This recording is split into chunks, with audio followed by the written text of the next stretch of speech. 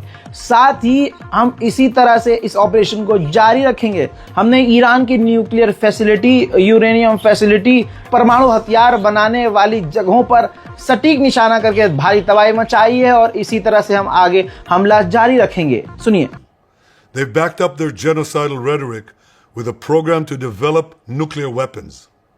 In recent years, Iran has produced enough highly enriched uranium for 9 atom bombs. 9. In recent months, Iran has taken steps that it has never taken before, steps to weaponize this enriched uranium. And if not stopped, Iran could produce a nuclear weapon in a very short time. It could be a year, it could be within a few months, less than a year. This is a clear and present danger to Israel's very survival.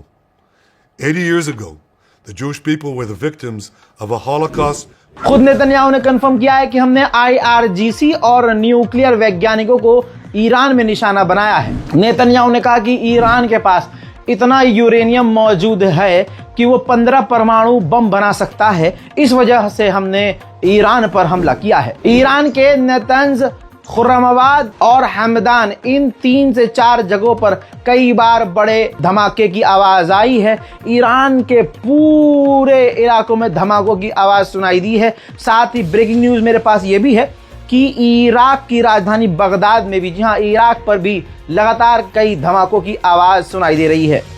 फिलहाल breaking news में इतना ही। लौट रहा हूं और भी ताज़ा तस्वीरों के साथ।